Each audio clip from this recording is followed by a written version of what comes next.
The following program is sponsored by CBN. Coming up, the former ambassador to the UN. If you don't stand up for yourself, no one else will. And future presidential candidate. Everything happens for a reason. David Brody goes toe-to-toe with Nikki Haley. I'm too young to stop fighting. And then, Hercules himself. Kevin Sorbo and his wife Sam give us a sneak peek at their upcoming faith-based films. Be both under arrest. On today's 700 Club.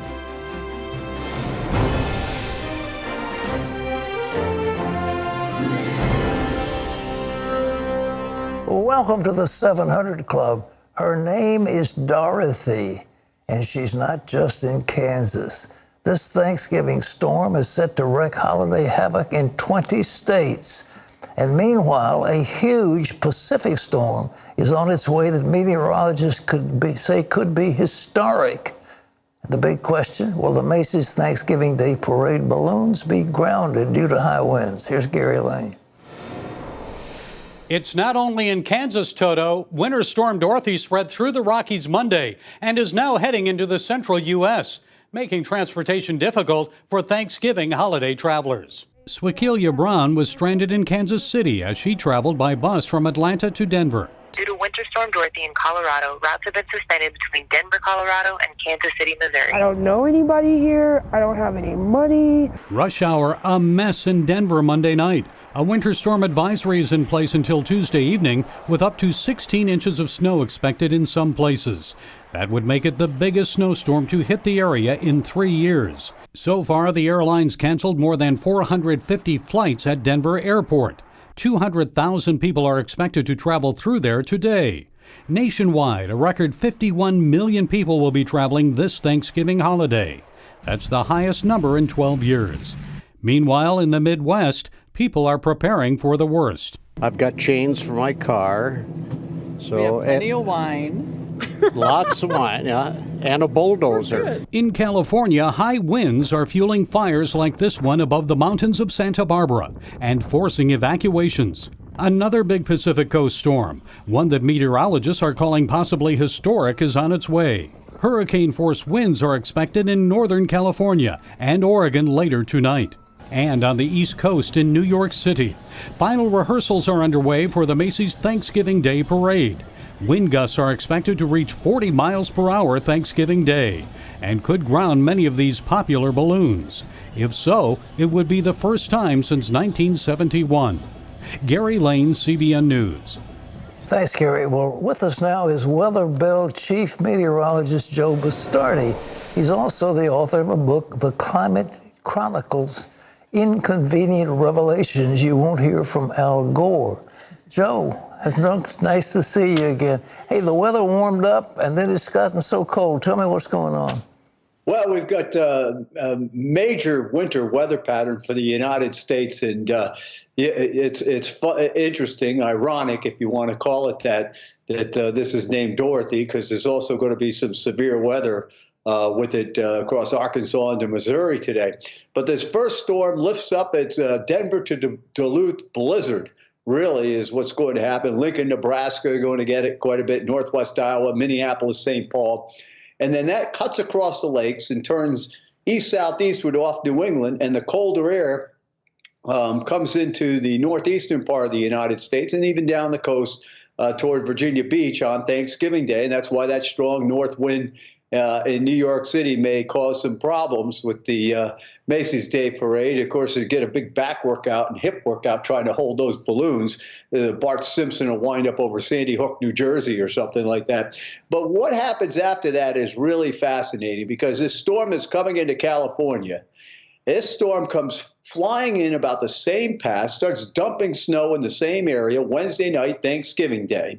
It lifts up into the northern plains, and then it's blocked.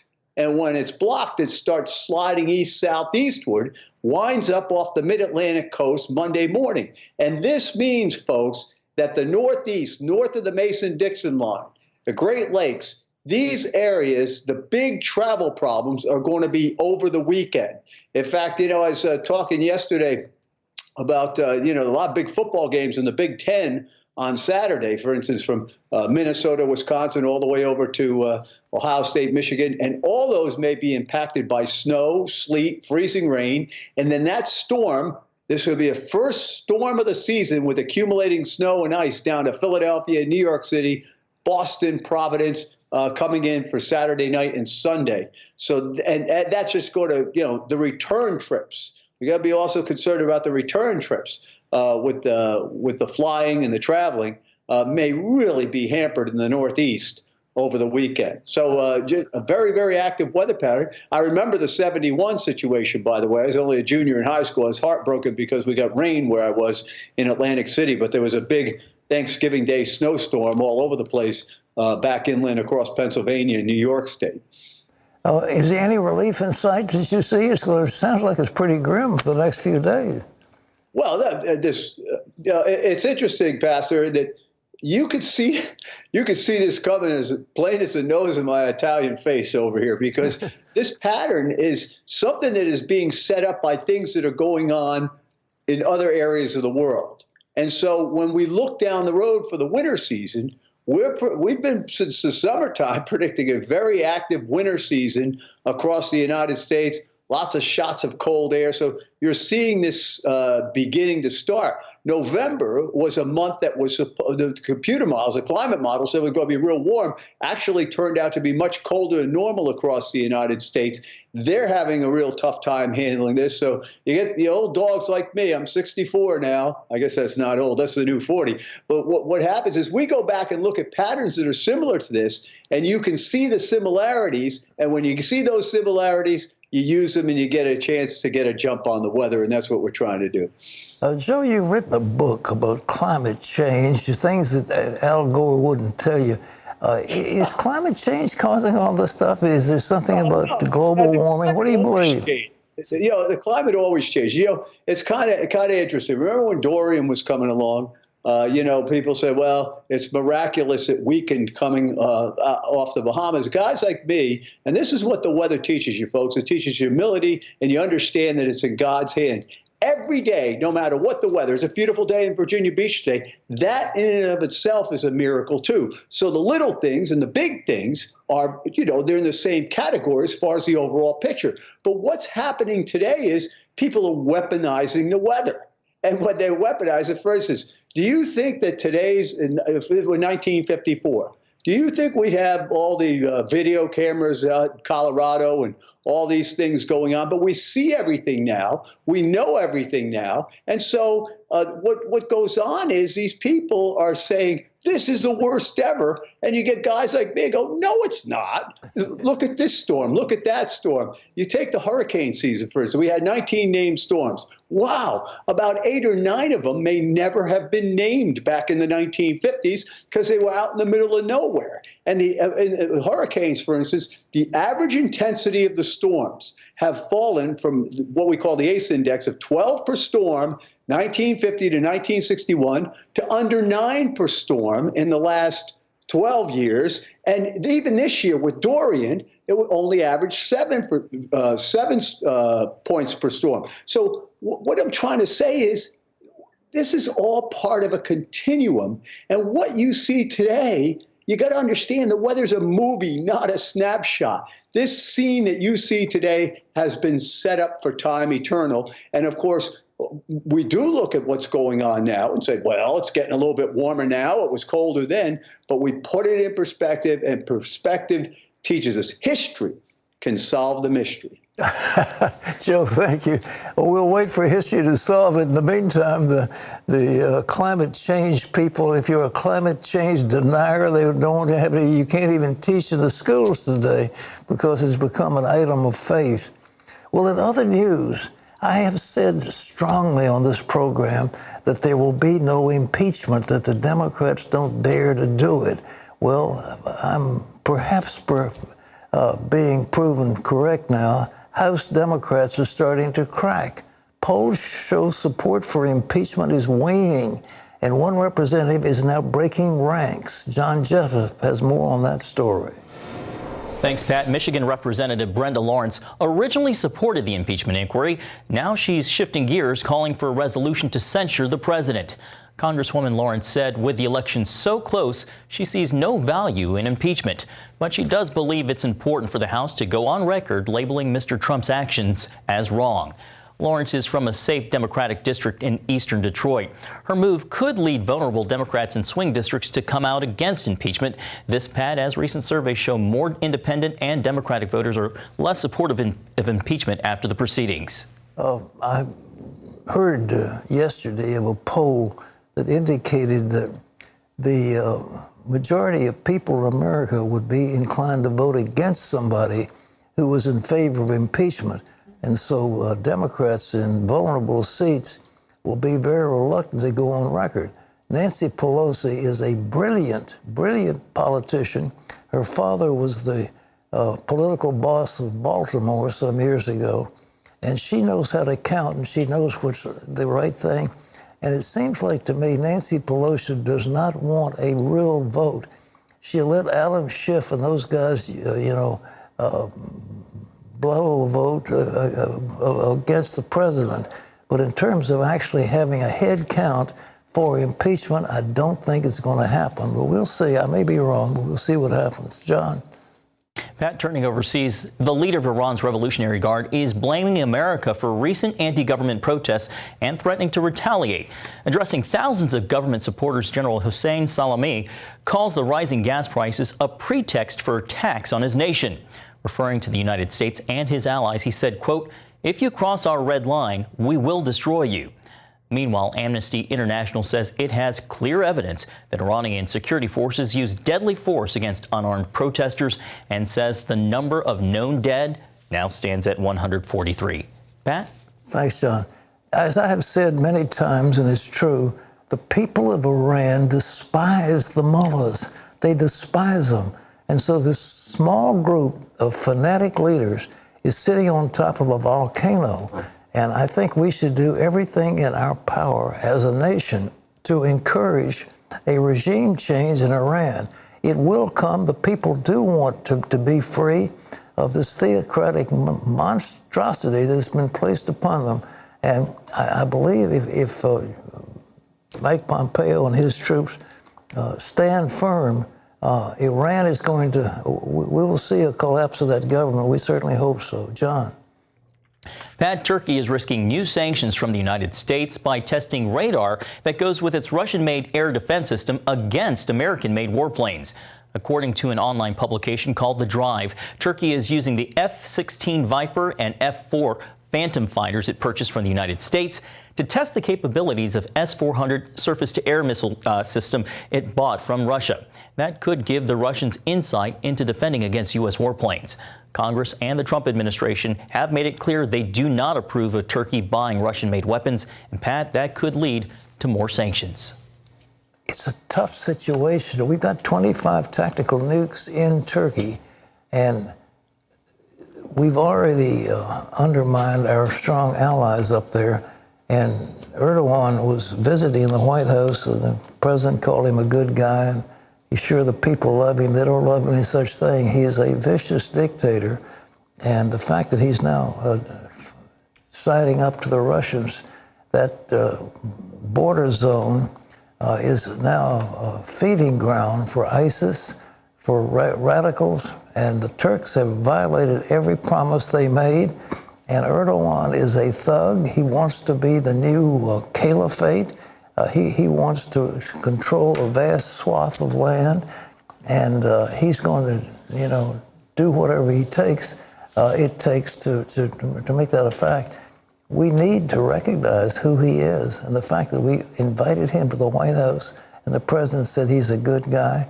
The people do not like Erdogan. And we've got several dictators that we need to stand up against them. Wendy?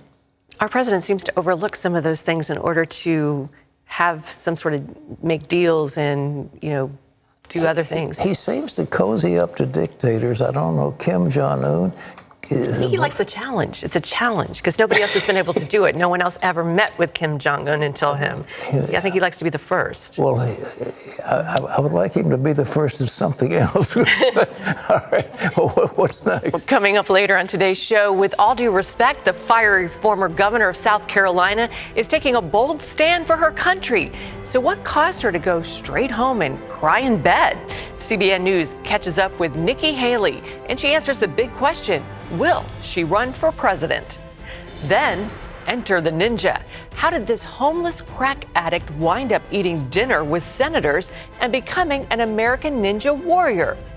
Plus, the stars from Hercules and God Is Not Dead, Kevin and Sam Sorbo, take us inside their action-packed thriller, The Reliant.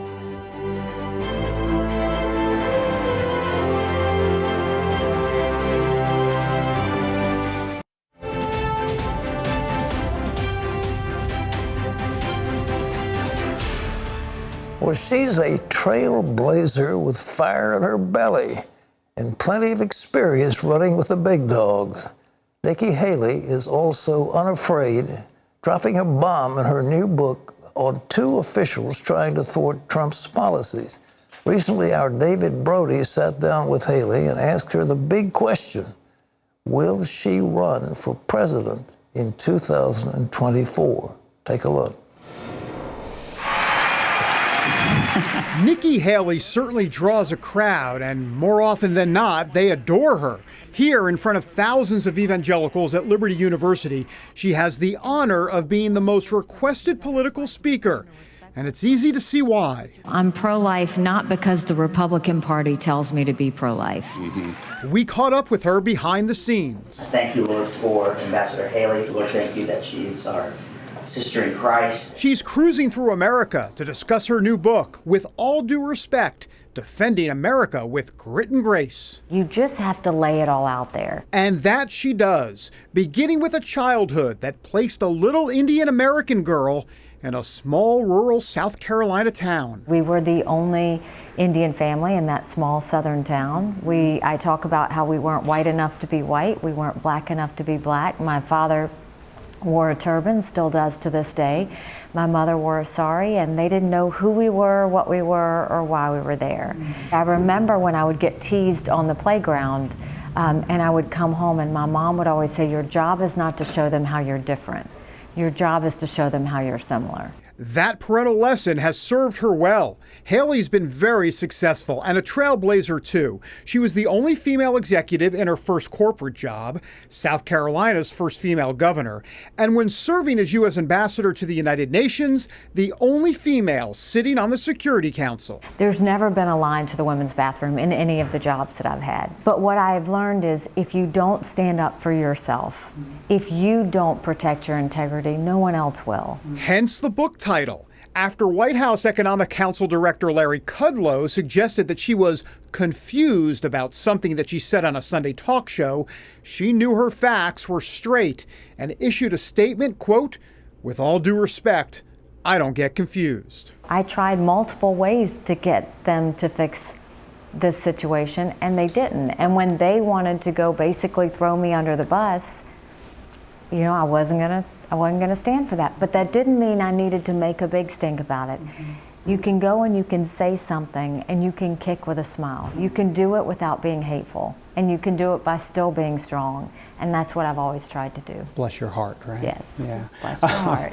As governor, Haley's Bless Your Heart strategy turned to heartbreak in 2015 after the horrible church massacre in Charleston. It was probably the most challenging thing I've ever gone through in my life. She attended 9 funerals, all open casket, and grieved with the families. It became overwhelming. She lost 20 pounds, and a doctor friend said she was suffering from post-traumatic stress. I was going and doing press conferences and coming back in the office and crying, or coming home and getting straight in the bed and just crying. And I was in such despair. But through this painful process, something happened. That was really a defining moment where my faith changed to an entirely different level. Because when you can't control what's happening to yourself, all you have left is God. And it was just handing it to God and saying, I need you to get me through this because I didn't know how to help myself anymore. God had more plans for her, from South Carolina to the UN as U.S. ambassador, where she became one of Israel's most vocal defenders. In the book, she points out how President Trump's decision to move the U.S. Embassy to Jerusalem was not popular even among administration officials. When we discussed it in the National Security Council and, in the Situation Room, I mean, the president didn't have a lot of people that supported it. He just didn't. She talks about two people in particular who wanted to thwart many of Trump's policies and wanted her help to do it. Former Secretary of State Rex Tillerson and former Chief of Staff John Kelly. They were stalling and stopping what the president wanted to do, not because he was unfit or they thought he was being rogue, but because they disagreed with him on policy. That was when they tried to tell me they weren't undermining the president, they were trying to save our country, that I needed to join them. Haley was a solid no. Instead, we find out through her book that overall she's been a solid yes on Trump. She loves the results he's producing. And so it begs a spiritual question. Is he there for such a time as this? What is your view kind of spiritually on the sovereignty of God and what he's doing exactly by putting Donald Trump as president of the United States? Well, I think it goes to show that everything happens for a reason. And so I think that God sometimes places people for lessons and sometimes places people for change. And you can look at everything that's happened, and I think we're seeing a lot of change, and I think we're gaining a lot of lessons from it as well. So what about her? What will God do with her life going forward? She polls as one of the most popular politicians in the land. Could we be interviewing the soon-to-be first female president in 2024? In terms of the future, I know. I'm going to ask the question, and you'll get back to me in another interview, right? Maybe 2024. Will we have another interview? I'll tell you the truth. We will have other interviews. Oh, that's good. What I know is I'm too young to stop fighting. But I also know that 2024, 5 years is a long time in politics. I'm not going anywhere. I'll be around, and we'll just take it a year at a time from there. And you can be sure she'll be sporting a smile backed by that bless your heart attitude moving forward.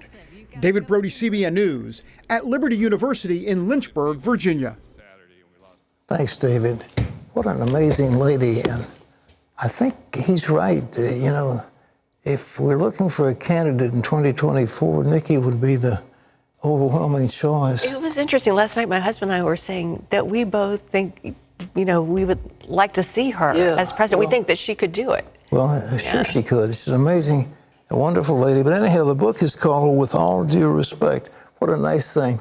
With all due respect, I don't get confused. You can find it wherever books are sold. Nikki Haley, this wonderful book, and this amazing lady. So here it is, and it's there wherever books are sold. Wendy, what's next? Still ahead, the most controversial faith-based film since The Passion. Why was The Reliant originally hit with an R rating? And what didn't the Hollywood leftists want you to see? Kevin and Sam Sorbo weigh in. But first, a vow for revenge.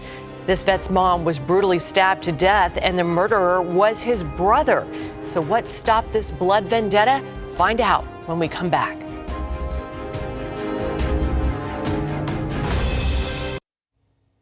We've heard all about Black Friday and Cyber Monday, but don't forget about Giving Tuesday. It's the one day of the holiday season dedicated to helping others. And here at CBN, we want to celebrate Giving Tuesday with you.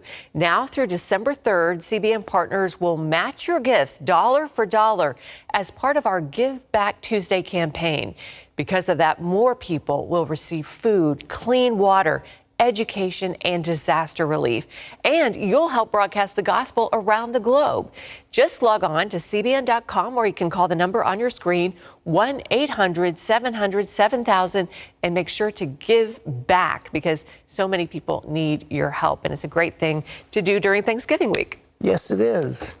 Well, we're going to talk about something that is not too pleasant on Thanksgiving. It's called revenge.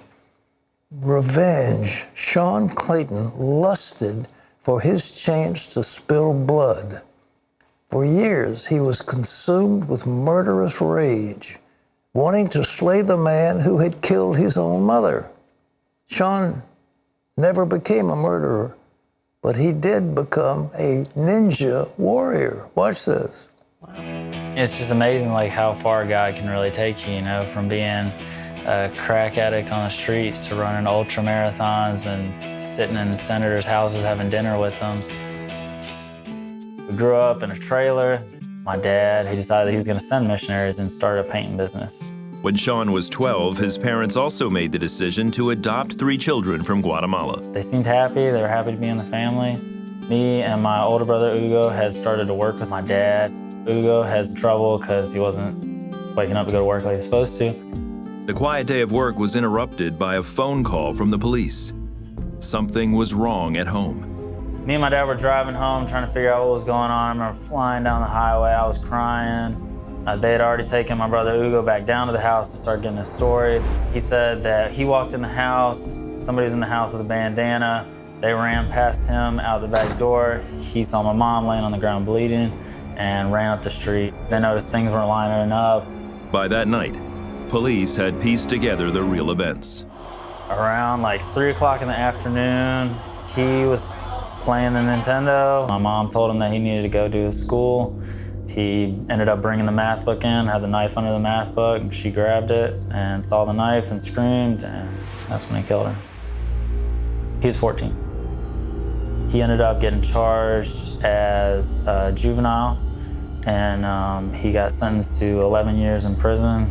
I thought my mom's life was worth more than 11 years in prison, and so basically from that point on, I decided I was gonna kill him. I was a pretty angry guy, like I didn't understand, you know. I was mad at the world. I ran away from home, I started fighting, I started using drugs. Hoping to put him on a different path, Sean was sent to military school. So I got kicked out when I was 16, came back to South Carolina, and my dad was like, you need to do something, try and join the military or something. So I was like, well, if I join the military, I'll have extra money and can sell drugs. Dad signed off on it. I turned 17 in June, and I went into the military in September. I was drinking a lot, smoking crack quite a bit right before I went to Afghanistan. While deployed to Afghanistan, Sean continued his self-destructive behavior. But one night, he went too far. I started drinking and I ended up blacking out, and I was just laying on the ground. And so they took me to the medical tent to try and get me awake. And they finally got me awake, and I went to walk out, and one of them grabbed me. They grabbed me, I hit him, and then another guy tried to grab me, and I hit them, and ended up with about 5 assault charges. Facing 13 charges totaling 36 years in prison, Sean began to reflect and pray. I remember just thinking about life and how it was just gonna go on, and that I really didn't matter. Like, my whole life had been so self-centered on me to be this bad dude and kill my brother. I'm gonna be like 50 years old. The entire world is gonna go on without me, and it's not gonna make any difference. I remember praying and just hearing God say, like, this is the last time I'm gonna get you out of something. And shortly after that, I had a meeting with my lawyer over there, and they said if I would take the other than honorable discharge, that I would leave the military. I would end up spending 30 days in jail, and I would like lose my pay for 2 months, and then I would have the other than honorable discharge, and I would leave the military. Sean served his time and was immediately discharged from the military. I came back, I was definitely like dealing with the PTSD stuff. I stopped sleeping at night. I didn't have a job, and I did start drinking again and smoking weed. Feeling trapped, Sean eventually accepted his father's invitation to attend church. The pastor was preaching on 1 John chapter 4, where he's talking about how can you say you love God whom you have not seen and hate your brother whom you have seen. I was just thinking about like my brother that had killed my mom, and how could I love my brother after he killed my mom? And so I started to wrestle with that for a couple weeks. I remember just one day I was asking that question. It was like almost, it wasn't audible, but it was like the answer that I got back was, how could I love you when you killed my son? And I just understood the weight of my sin, and you know, that Jesus had died for me, and I understood what love was from that point on. So I knew I had to forgive him. That was a big point. That was a big changing point in my life. I stopped smoking weed altogether. I wasn't getting drunk. You know, like I wasn't out looking for fights or anything like that. Like that was all gone. I got married at 18 right before I deployed. It was so changing that my wife was like, what is happening to you? We started going to church regularly. And I was growing a lot. I was trying to get my life back together, really. Sean was still searching for a challenge and larger purpose when a manager at work suggested an idea. He said that he was going to go run a marathon. And I was like, well, that sounds pretty cool. And I found half marathon, the Spartan Beast. So I started doing the obstacle races and loved the challenge. And I started getting better. So Ninja Warrior, my family told me that I needed to do that. They told me it was just a bunch of obstacles, and I was good at obstacles. Put a video together, sent it in, and they were like, we want you to come on the show. It's definitely cool to see like what God did with all that. Here I am, you know, this ex like gang married crack addict, and like I'm sitting in a senator's house having dinner with them. Like only God can do that stuff. A few years later, God restored Sean's military standing. I ended up getting my military discharge upgraded, and they upgraded to honorable. So I didn't even know, but I got all my benefits back. I have a successful marriage. You know, I've been married 11 years. I have kids that are happy. I'm still very busy, full-time school, working and training. I never could have imagined those are the things that I would be doing after the life that I did live. You know, the people that are out there like I was, well, you know, what are you waiting on? Stop running from God, give him a chance, and your life can be completely changed. The Bible makes it very clear. How can you say you love God when you hate your brother who was made in the image of God? And if you don't love your brother, how can you say you love God? Well, it's just that simple. You can't. God will just show you there's another way. And Sean was shown another way. Just think of that. Winds up from being a murderer, or, you know, bad conduct discharge to a ninja warrior. But first of all, he had to forgive. And I say that to you today as we come into Thanksgiving. The Bible says when you stand praying, if you have aught against another, forgive that your heavenly Father might forgive you. There's only one secret to getting release before the Lord, and that is you give up the hatred in your heart. And you forgive. Now you say, well, but you don't understand what he did to me. I mean, do you understand that this brother stabbed my mother to death? Do you understand how horrible it is? Do you understand why I should hate him? God says, no, I don't understand, because I'm not going to give you a pass on that. Whatever's in your heart, just remember, God's Son was murdered on the cross. And while he was on the cross, he said, Father, forgive them. They don't know what they're doing. They don't understand. And if God can forgive people who killed his son, you can also forgive somebody who's hurt you. Whether it's a spouse, whether it's another sibling, whether it's an employer, whether it's somebody at work, doesn't matter, whatever it is. And God says, will you forgive? And I want to lead you in prayer now. And I want you to think of somebody that you hate, and you are going to ask God to forgive you for holding that hatred, and you, from the bottom of your heart, are going to forgive. Pray this prayer with me. Father, do it now. Father, in Jesus' name, I come before you, and I acknowledge in my heart that there has been bitterness and hatred toward another human being. And right now, from the bottom of my heart, I forgive. And I thank you that you have forgiven me. And I thank you now. And I ask Jesus to come into my heart, to live in me, and to love others through me. From this moment on, I am yours. Thank you, Lord. Thank you, Lord, in Jesus' name. Now, if you prayed with me, I want to give you something that will help you. Some years ago, I went into the audio room and I did a compact disc with some very important teachings, and I'll give this to you. It's called A New Day. And there's a little book in there with the scriptures involved. So you've just come to the Lord, you've just given your heart to God. What's next? Well, pick up the phone. I'll send this to you. Say, look, I just prayed with Pat. I gave my heart to Jesus. And it's this holiday season. I am forgiven because I am forgiving. 1-800-848-8255. 1-800-700-7000. 1-800-700-7000. Call now, and somebody's here on the phone who loves you. Wendy, what's next? Thanks, Pat. Up next, a faith-based film or a love letter to the Second Amendment. Former Hercules actor Kevin Sorbo takes us through his controversial new movie, The Reliant. And then later, time for your email questions. Jenny says, I caught my 13-year-old watching porn. What should I do? Pat tackles that and much more on today's 700 Club.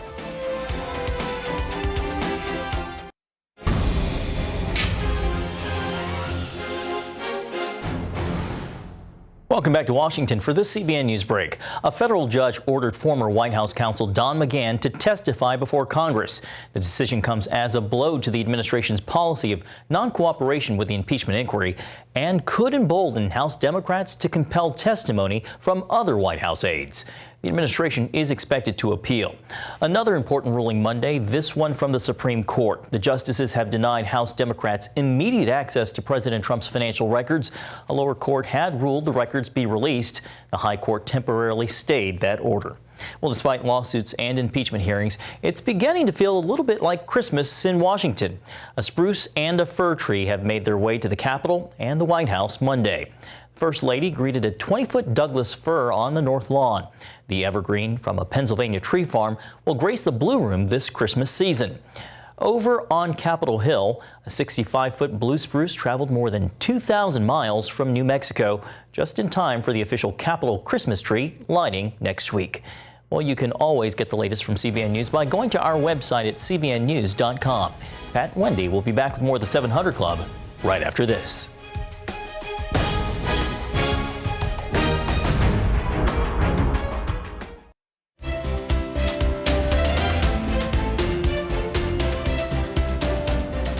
Kevin Sorbo was filming a scene from Hercules with his leading lady. He got so nervous he forgot his lines. The actress who took his breath away was named Sam.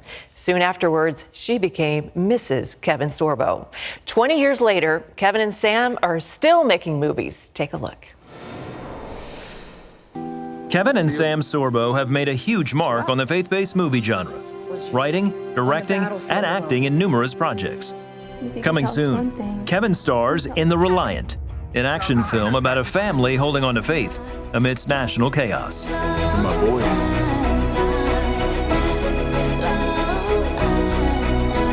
Next spring, Kevin and Sam star in Miracle in East Texas, a fun family movie about two 1930s con men who have their day of reckoning. You both under arrest. All rise.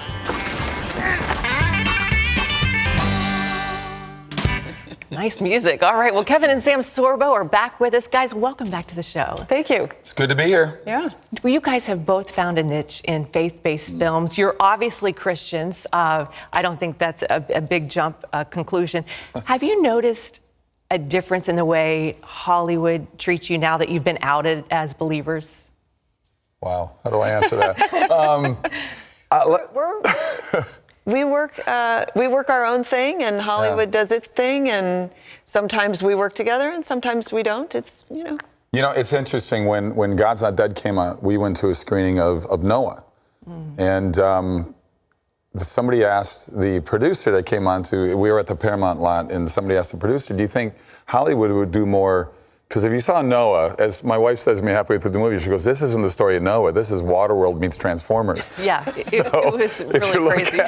If you look at the movies that we do and what Hollywood does, there certainly is the difference of what's going on there. They hired an atheist director to direct that movie, which I thought was odd. The best thing about it was Russell Crowe. Russell Crowe's great in it, yeah. But I didn't really like it. Yeah, no, I mean, it didn't do well after the second weekend. After the first weekend, it fell 62% of box office. Once you give up the idea that you're going to see a Christian movie, it's sort of fun. It's like the rock creatures are fun and the special effects are fun and all of that. But it wasn't Noah. And you really can't improve on the real story. I mean, I'm sorry. Hollywood, I mean, I've had a great run in Hollywood. They owe me nothing. I mean, we decided to do movies that were more family-friendly, faith-based combination. I don't necessarily want to preach to the choir all the time. I want the choir to support the movies we do. Yeah. But I want to reach out. I call the agnostic the independent voters. You know, I'm trying to get them to go a little bit more to the right. Yeah. Amen. But you know, it's been a fun ride, and we've been very busy with this. Yeah. And as I just mentioned to you, I got 5 new movies coming out over the next year that are done. Yeah, that one comes out December 3rd.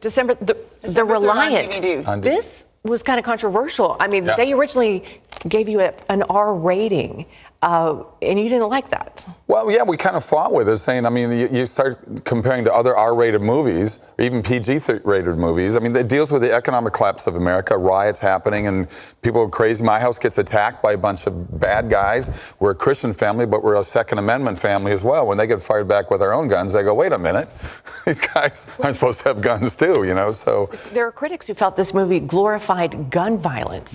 Yeah, and let's start listing the amount of movies that Hollywood puts out there that has gun violence in every single one of them. So no, it glorifies family and more than it glorifies anything else. Right. And the thing that'll take down a bad guy with a gun is a good guy with a gun.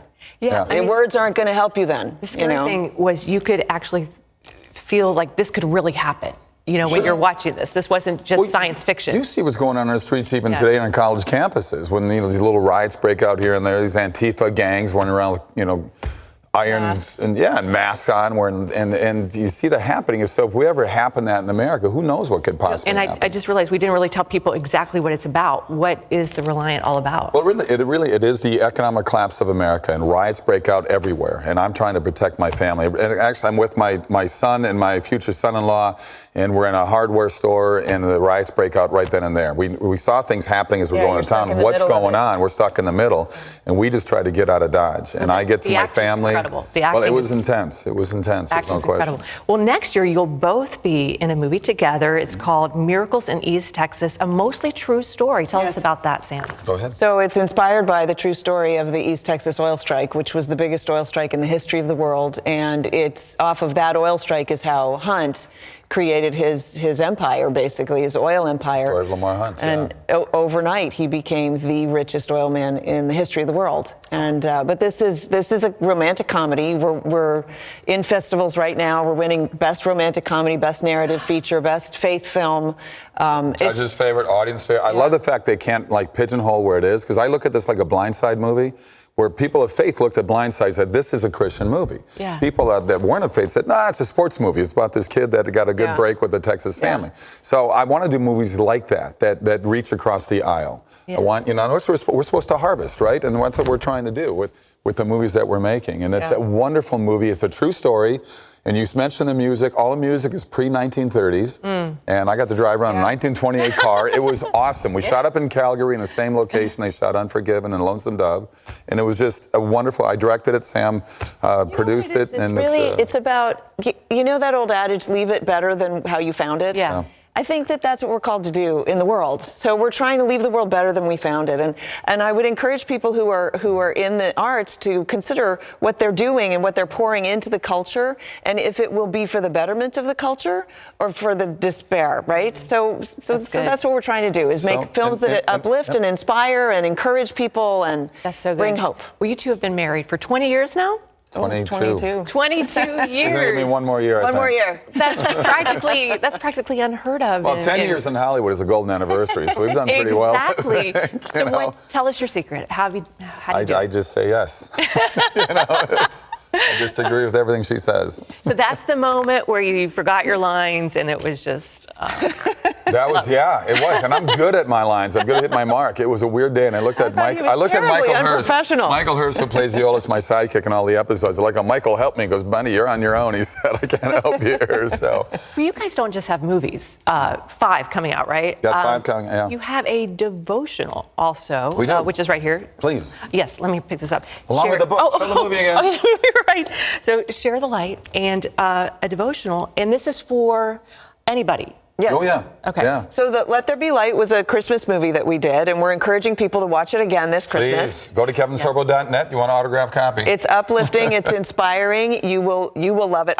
We keep getting messages from people, emails from people who are watching the film again this year and saying, we love the film again, and it meant something different to us this year than it meant last year. And you know what's amazing about doing these movies? I've had so many people. It used to be Hercules or Andromeda. Those were my two big series. Right. I get stopped most of the time now by people saying, please make more movies that Let There Be Light, God's Not Dead, Soul Surfer.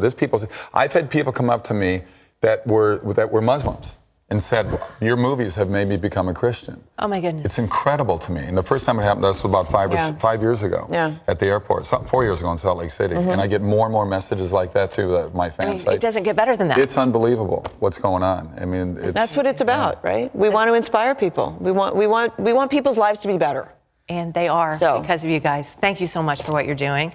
Please come back. Thank you. I will. I got a wonderful documentary about John Lennox that we have to talk about. Okay, great. Thanks, guys. Well, The Reliant releases on DVD and digital 1 week from today, but you can pre-order it now and be on the lookout for Miracle in East Texas, which is coming to theaters next year. Kevin and Sam, God bless you guys. Keep doing it. Thank you so much. Doing what you're doing.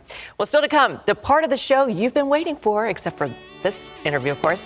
Your questions, honest answers. Billy says, I did a spell to summon Satan. I had to sacrifice a mouse. I did it, but now I regret it. Will Jesus forgive me? Hear Pat's response to that and more right after this.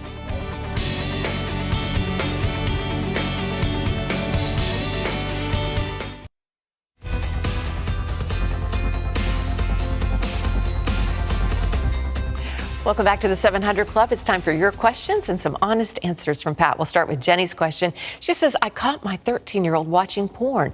What should I do? Pat? I want to tell you that the impact of pornography on a 10, 12, 13-year-old is profound and can affect them during their entire life. Those images they see in those young brains can destroy them. You said, what should I do? Well, I think you ought to sit down with your son and explain to him, go right over what he's watching and say, listen, this is phony. These people are actors, and this isn't real love. It's not real affection. It is. These people have had surgery. They're enhanced. They're not real. And I mean, honestly, sit and go over with him what it is that he's looking at. And then say, look, this thing's going to hurt you, and let me explain to you what real love is. I mean, don't be afraid to get into it, because that kid, I mean, he's coming into puberty, and at 13, 14, he can produce children. So let me tell you, it's a very, very difficult time, but it's time you wouldn't want to talk about, well, I caught him watching porn. It's a bad thing. No.